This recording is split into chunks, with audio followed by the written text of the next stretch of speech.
Good morning, all of you. As per your previous class, your class is running on the compound interest. We need the two topics as the rate of interest and the time period is LIP. And one is additional in compound interest in growth and depreciation. इस पे भी आप लोगों का कुछ topic है ना, तो उसको जरा सा आज देखता हूं मैं कि एज फॉर एग्जाम्पल लिख ले रहा हूं। जैसे क्वेश्चन में रीड आउट करता हूं, थोड़ा सा ध्यान से आप लोग सुनिएगा और उसका एक थीम लिख दूंगा। पूरा क्वेश्चन में लिख रहा हूं, बस एक थोड़ा सा थीम लिख दूंगा उसका।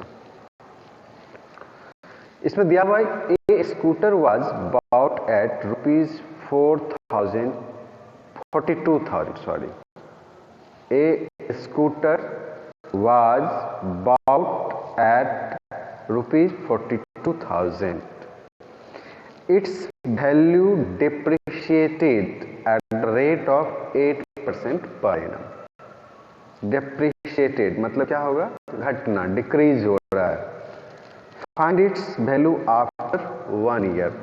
After 1 year इसके वैल्यू क्या होंगे?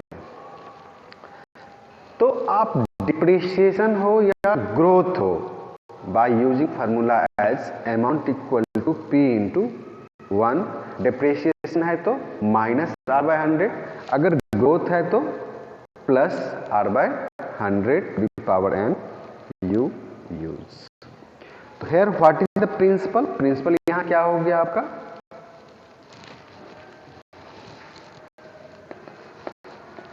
योर प्रिंसिपल इज ₹42,000, यानी जितना में ये स्कूटर जो बाउट किया। Here by using the depreciation amount as, यहाँ फार्मूला कौन सा यूज होगा? Amount equal to P into 1 minus r/100 power T. अब इसमें आपको सेपरेट करना होगा कि which are the principal, which are the rate. तो रेट ऑफ इंटरेस्ट कितना दिया हुआ है? 8% पर annum. Okay, and time period is given. What time period कितना दिया हुआ है? 1 ईयर। क्लियर है सारे बच्चे के पास? तो 1 ईयर के लिए चाहे तो आप इसको सिंपल इंटरेस्ट से भी निकालोगे तो सेम आएगा, कंपाउंड इंटरेस्ट से भी निकालोगे तो सेम आएगा। लेकिन यहाँ पे जो यूज किया हूं, आप निकाल लीजिए amount. Amount equal to P into 1 minus r/100 power T. यहाँ माइनस क्यों है? क्लियर है ना सब बच्चे के पास कि डिप्रिसिएशन के कारण माइनस डाल रहा हूं। तो 42,000 into 1 minus 8/100, time period is T, that means 1, time 1 है।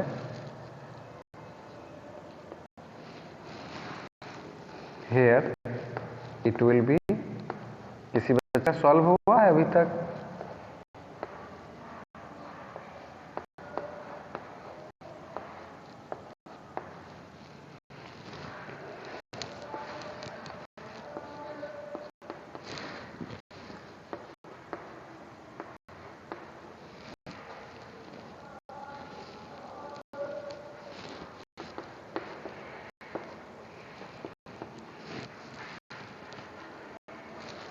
कितना आ जाएगा?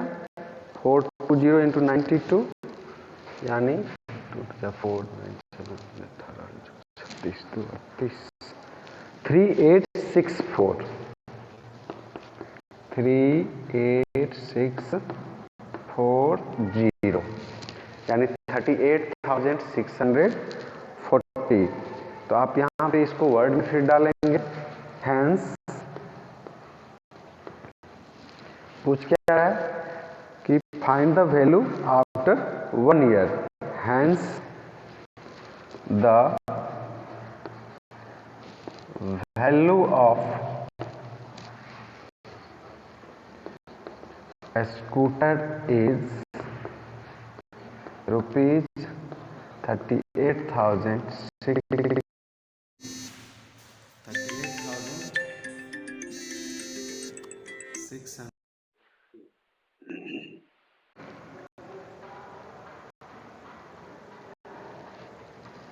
यस अमाउंट आफ्टर 1 ईयर जैसे लिखे हैं ना, वहां पे वैल्यू ऑफ क्या लिख दें, स्कूटर, वैल्यू ऑफ स्कूटर लिख दें। शालीन, सूर्यांश, सिद्धांत,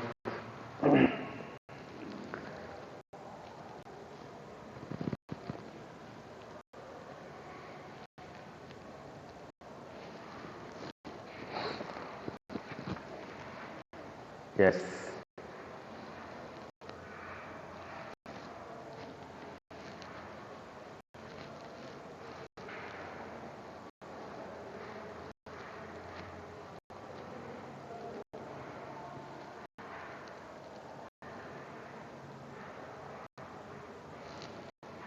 चलिए नेक्स्ट क्वेश्चन लेते हैं, एकदम सिंपल लेते हैं, ठीक है। Find the amount which Ram will get on rupees 4,096. Find the amount which Ram will get on rupees 4,096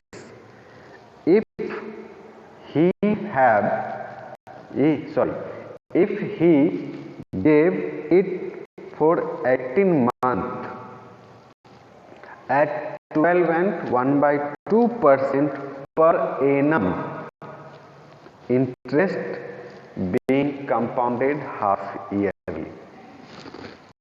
यहाँ पे क्वेश्चन आपका हो गया, कह रहा है क्या कि अमाउंट निकालना है जिसमें राम जो है 4,096 रुपीज को 18 मंथ के लिए 12 and 1/2% पर एनम पर किसी को दिया हुआ है, जिसमें इंटरेस्ट जो है आपका क्या लग रहा है, हाफ ईयरली। हाफ ईयरली का कॉन्सेप्ट सारे बच्चे हमारे जान रहे हैं ना।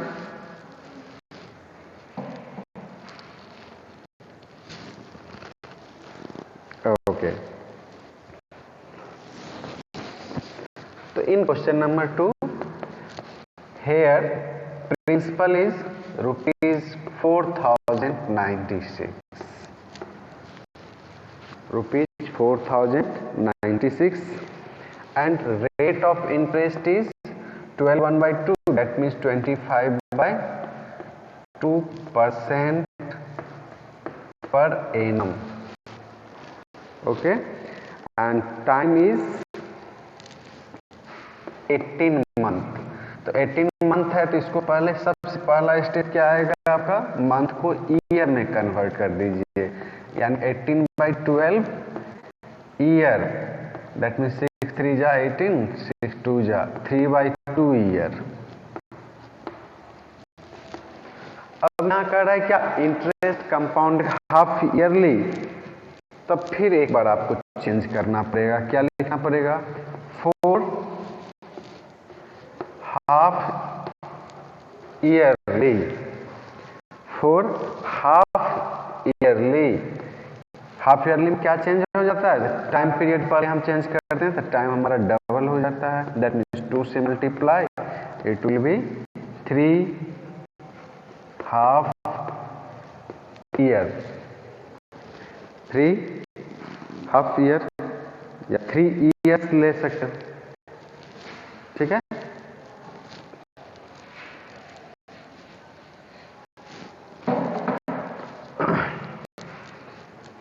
3 हाफ ईयरली या 3 इयर्स, और रेट ऑफ इंटरेस्ट क्या ले लीजिएगा, 18 है, सॉरी 25/2 है, और उसको हम 2 से और डिवाइड करेंगे ना, तो 2 से डिवाइड करने का मतलब क्या है, 1/2 से मल्टीप्लाई कर देते हैं, दैट इज 25/4%। ओके, अब अमाउंट का फार्मूला लिख दीजिए, P into 1 plus R/100 power T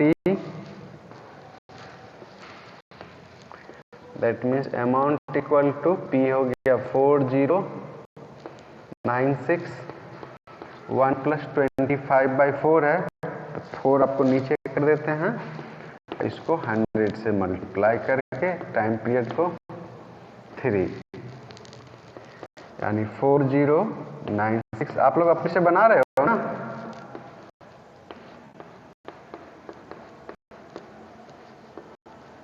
हाँ, थोड़ा मैं चलो जान के चल रहा हूँ कि आप लोग खुद से बनाओ।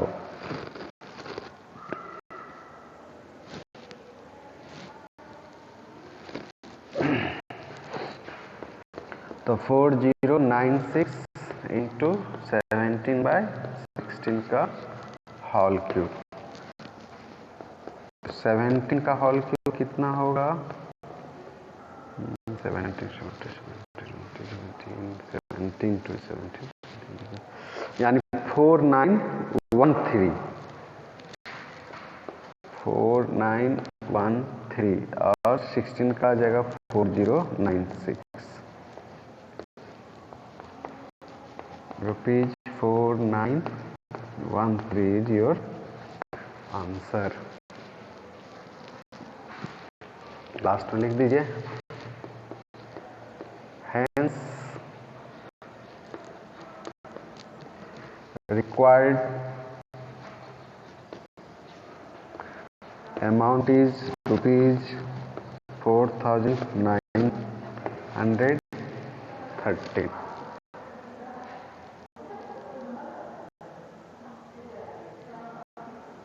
ठीक है,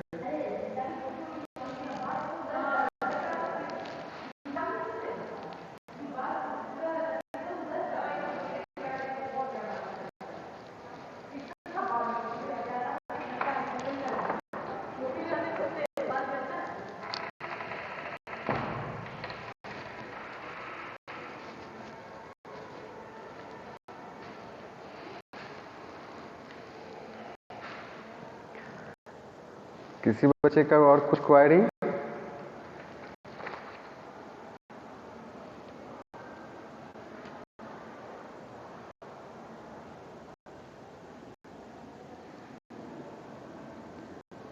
एवरीथिंग इज परफेक्ट और नॉट?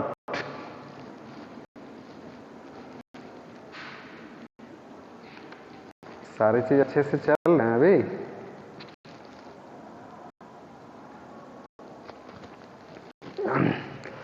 चलिए कुछ ओरल क्वेश्चन करें, हम लोग करें ओरल क्वेश्चन।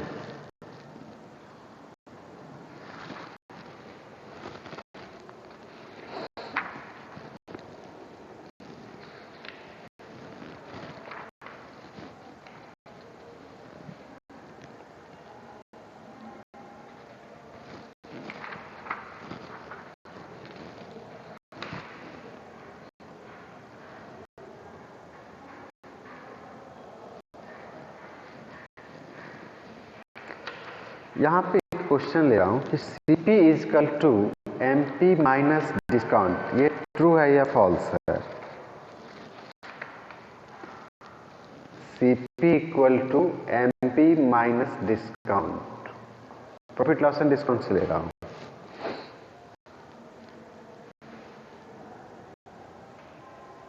फॉल्स है, वेरी गुड, फॉल्स है।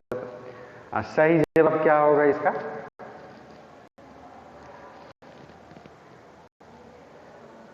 नहीं, आपको तो सीपी निकालना है और एमपी ही रहेगा, डिस्काउंट ही रहेगा। आपको उसी को सुधार करना है। जैसे आपको मैंने ऑप्शन दिया कि CP is equal to MP minus discount और आपका जवाब आया कि ये फॉल्स है, तो सही क्या होगा?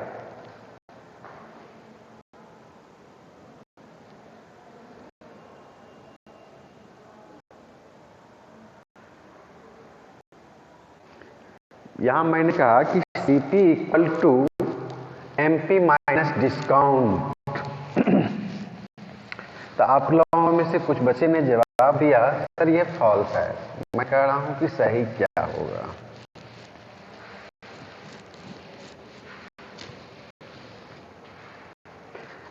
एसपी आपको नहीं लेना है, आपको सीपी एमपी डिस्काउंट ही यूज करना है। आपको यूज जो करना है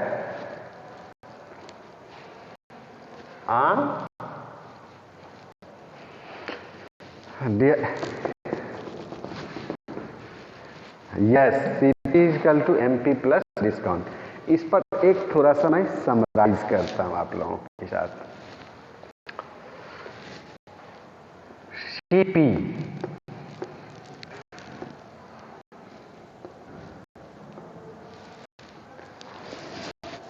सीपी एमपी और डिस्काउंट से कोई फार्मूला ही नहीं बनेगा। ठीक है, अब देखो कैसे नहीं बनेगा। तो किसी को काटने का भी आप लोग रखिए। सीपी से एमपी कैसे कन्वर्ट होता है, आप लोगों को जवाब आ जाए। अगर सीपी है और एमपी करना है,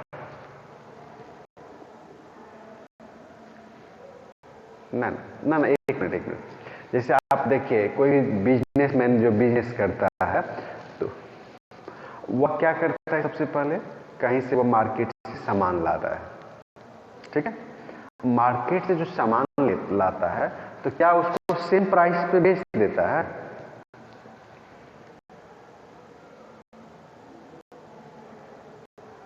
नहीं। तो इसमें भी हमारे कुछ बच्चे होंगे उस बिजनेसमैन में, हो सकते हैं कुछ पेरेंट्स होंगे। देखो यहाँ पे सीपी जब वो खरीद के जब लाता है तो he mark some price by including their expense on transportation, their expense on labour charge, their expense on rental charge. यानी ये कहीं दुकान वह लेके रखा है, उस दुकान का रेंट भी दे रहा होगा, उसमें कुछ अपने सहयोगी रखे होंगे, उसकी जो सैलरी होगी वो भी देना है। फिर वो सामान लाने में जो आपका व्हीकल्स का यूज किया, जो भाड़ा उनका लगा वो भी देना है। तो वो पैसा देगा कहां से? वो सामान केवल खरीद के ला करके बेच देगा, कहां से दे पाएगा? और साथ में क्या करना है कि इतना वो मेहनत कर रहा है, अपने लिए भी बचाना है उसको। समझ गए बात? तो वह क्या करता है, वह अपने सारे बजट को एक जगह लेकर के और वह चाहता है कितना हम मैक्सिमम प्राइस रखें, जिसको हम लोग लिस्ट प्राइस भी कहते हैं। आप दुकान में देखते होंगे कि प्राइस की जगह क्या होता है, आपका जैसे विशाल मेगा मार्ट में गए तो विशाल का ऑफर प्राइस, अब किसी दुकान के तो मैक्सिमम रिटेल प्राइस, एक स्टिकर चिपकाया हुआ रहता है। वह लोगो बना के चिपकाता है या जैसे चिपकाए, ठीक है ना, सब पर स्टिकर चिपकाया जाता है। वह स्टिकर कहीं से चिपका हुआ नहीं आता, वह जो डील करता है उस चीज को वह चिपकाता है। तो वहां पे क्या करता है, वह कुछ ना कुछ एबव प्राइस को यूज करता है। एबव प्राइस, क्योंकि अभी तक हम लोग प्रॉब्लम बना रहे थे, कुछ थ्योरेटिकल हम सोचे दे दें तो ज्यादा अच्छा लगेगा। तो सीपी था, उस पर क्या क्या कुछ प्राइस को एक्स्ट्रा करके और वह मार्क किया, मार्क प्राइस यानी लिस्ट प्राइस, मार्क प्राइस और लिस्ट प्राइस। अब सारे बच्चे हमारे समझे? तो सीपी और एमपी के बीच कौन सी प्राइस आई? एबव प्राइस, जो वो बढ़ा करके रखता है। ठीक है, क्या करके रखता है? बढ़ा के रखता है। अब वो कहता है कि नहीं, दुकान में हमको बहुत घाटा हो रहा है, थोड़ा सा कस्टमर को अपनी ओर लाएं, अपनी ओर लाएं। कैसे करता है? तो कुछ प्राइस को वह कहता है चलिए आइए, अभी ऑफर है 26 जनवरी का, वह डिस्काउंट दिया, अभी ऑफर चल रहा है ना बिग बाजार का, ही 26 जनवरी तक आइए, आपका ये प्राइस डिस्काउंट होगा। तब जाकर के उसको सेल करता है, तब जाके उसको क्या किया? सेल किया। तो एमपी और एसपी के बीच में डिस्काउंट है। डिस्काउंट किसके बीच में है? एमपी और एसपी के बीच में। थोड़ा सा आप लोगों पे मैंने प्रेशर दिया, नहीं आपको सीपी, एमपी और डिस्काउंट से ही बोलना है।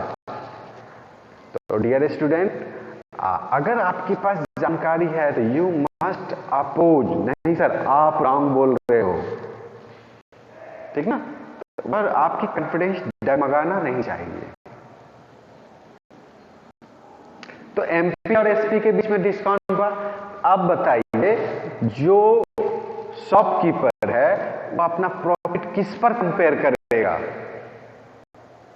बेचने के बाद ना, तो बेचने के बाद करेगा वह, तो वह करेगा किस पे?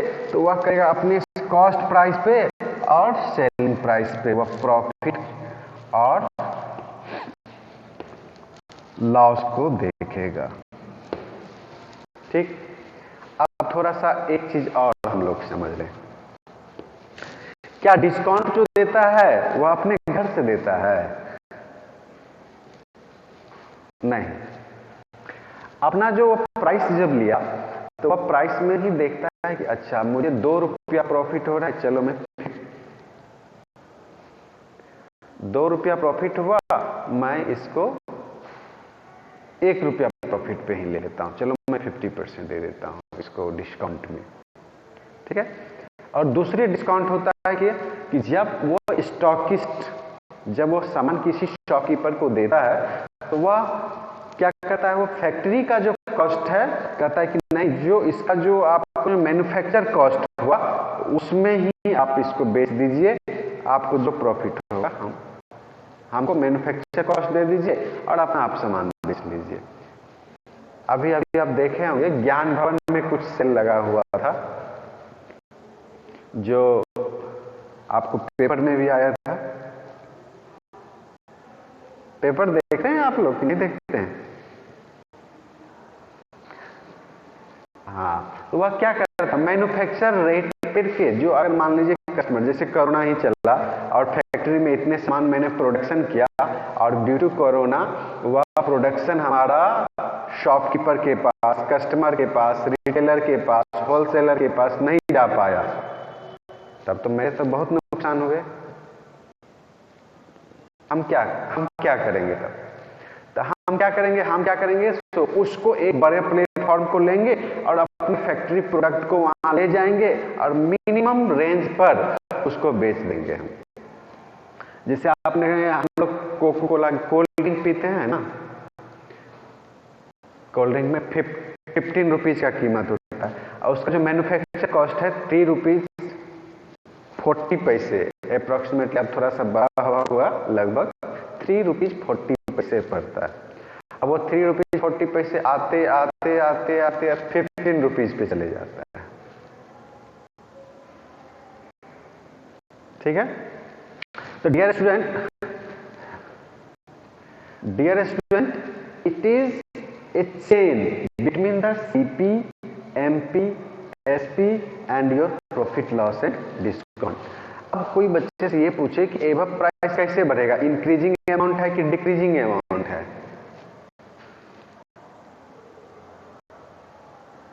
एबव प्राइस मेरा इंक्रीजिंग अमाउंट की डिक्रीजिंग अमाउंट है? ये हमारा इंक्रीज अमाउंट है। तो इससे हम फार्मूला एक बना सकते हैं ना,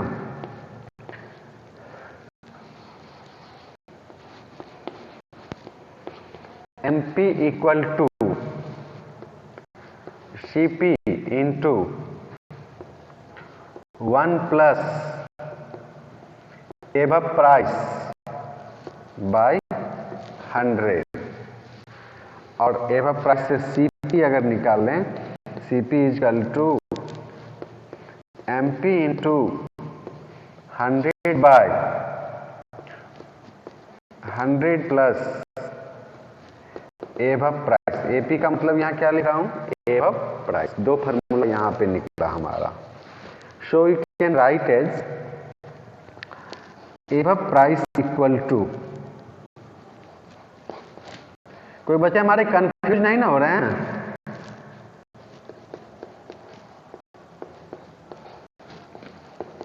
नहीं, हो सकता है कि कोई से आपको दूसरे तरीके से बता रहे हो और मैं थोड़ा सा चेंज किया हूं।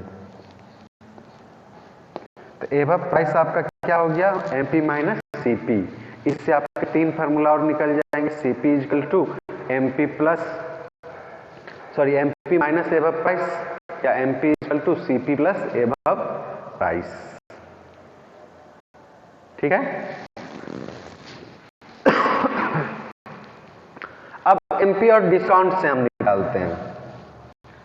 एमपी और डिस्काउंट से क्या निकालते हैं? तो SP equal to MP into 1 minus discount percent by 100। यहाँ एवब प्राइस जो है परसेंटेज में है, और एमपी निकालते हैं जब, MP equal to selling price into 100 by, इसी को कन्वर्सन करते हैं 100 माइनस डिस्काउंट परसेंट। यहाँ पे डिस्काउंट इजकल टू एक फार्मूला हो गया हमारा क्या? तो MP minus SP, MP minus SP. अच्छा, आवाज क्लियर नहीं जा रहा है आप लोगों के पास? अच्छा, हो सकता है नेटवर्क का इशू हो जाए। अब बोर्ड क्लियर आता है आप लोगों के पास कि नहीं? हाँ,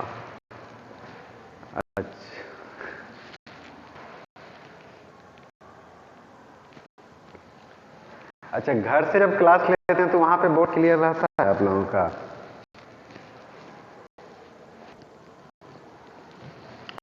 चलिए, इस तरह से हमने सीपी, एमपी और एमपी से एसपी पे चला, और आप लोगों ने सीपी, एसपी और प्रॉफिट और लॉस पे एक्चुअली आप लोग बना चुके हैं ना इस पे।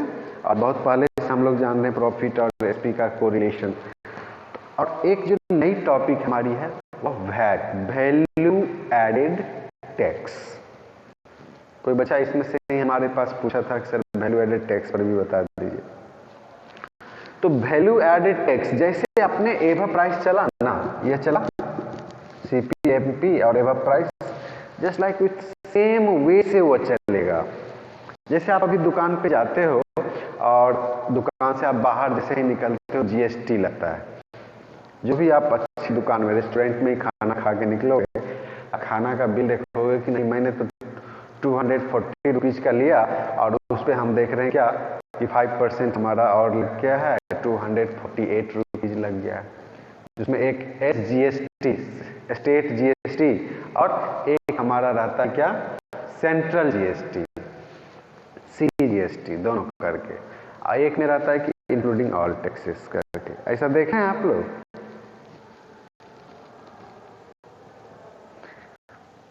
ओके, तो वैल्यू एडेड टैक्स में क्या होगा कि जो प्राइस आप खरीदते हो, यहां पे थोड़ा सा मीनिंग चेंज हो जाता है।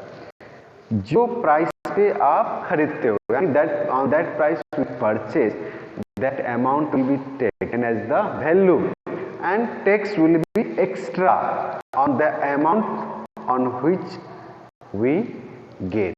जिस अमाउंट पे आप पाते हो, यानी अमाउंट मान लो 100 रुपीज का है, और 10% अगर वैल्यू एडेड टैक्स है तो 100 का 10%, 10 रुपीज, यानी total amount after added tax your amount will be given 110 rupees.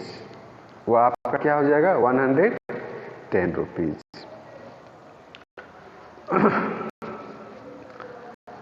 अब थोड़ा सा आप लोगों से एक चीज चलना चाहता, अभी तक आप बना रहे थे, अभी कुछ लेक्चर में चले, ठीक लगा क्लास आप लोगों को?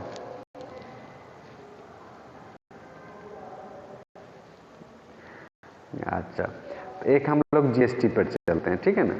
थोड़ा सा एकदम सिंपल रूप से कि a book price in a book store, तो आप लोग ध्यान दीजिएगा और खुद बनाइएगा, तब तक मैं बोर्ड इरेज करके फिर तब बनाऊंगा। ए बुक्स प्राइस, एक बुक का कीमत, in a book store is ₹275 with GST. ठीक है, यानी आप लिखिएगा कैसे? Price of book with GST ₹275।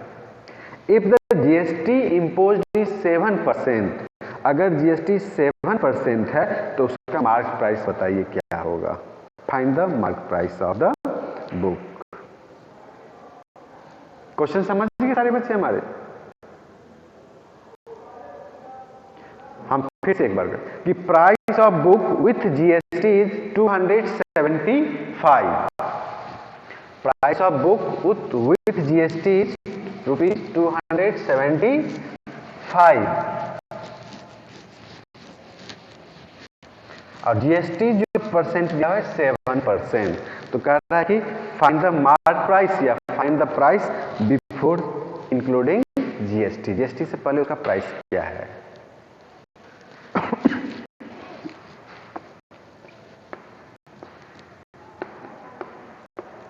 Seven %।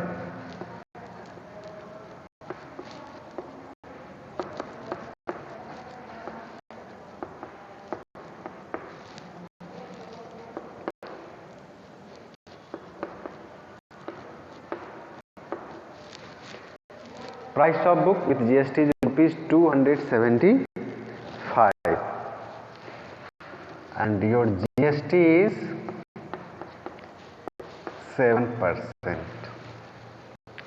अब इसमें देखो ये जो प्राइस है, मान लो हम सीपी और एसपी पे बना रहे हैं या सीपी और एमपी पे बना रहे हैं, ठीक। ये हमारा सीपी काउंट होगा कि एमपी काउंट होगा, ये हम खाली बता दो। या सीपी एसपी पे बना रहे हैं, मान लो 275 जो है, मान लो सीपी और एमपी पे अगर बना रहे हैं तो यह हमारा 275 एमपी होगा कि सीपी होगा, सोच के बताना जरा। एमपी होगा क्योंकि आफ्टर जीएसटी ये अमाउंट हमको देना है, एमपी होगा। या सीपी और एसपी पर बना रहे हैं तो ये हमारा एसपी होगा, ठीक है। इसमें बनाने से पहले क्या पढ़ना पड़ेगा, क्योंकि आपका जीएसटी परसेंट, जीएसटी यानी प्रॉफिट या लॉस जो निकालते हो, ऑलवेज कैलकुलेटेड ऑन, आपके तरफ से जवाब आना चाहिए, प्रॉफिट और loss always calculated on CP, cost price पे। यस, कॉस्ट प्राइस पे। वो हमारा एसपी पे नहीं कर पाता है। तो यहां पे आप इसको लीजिए क्या, let price of book equal to ₹X। दोनों तरह से बनाएंगे हम। Price of book is ₹X,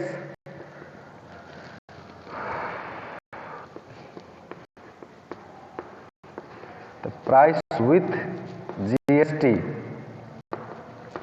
is X plus X of 7। कितना आंसर आया बाबू?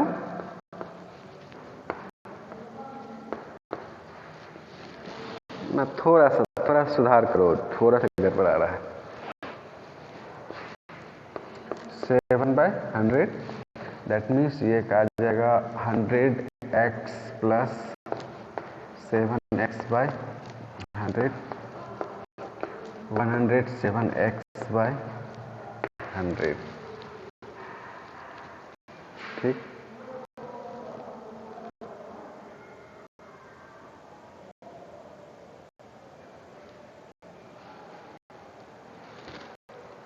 यस, अप्रोक्सीमेटली 257 के आसपास है। अब इस अमाउंट को कंपेयर कर दीजिए इससे, यानी 107x/100 इक्वल टू 275, तो x इक्वल टू 275 इंटू 100/107।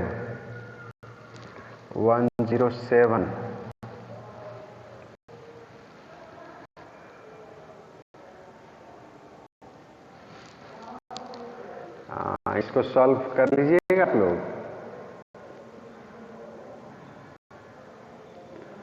क्या कि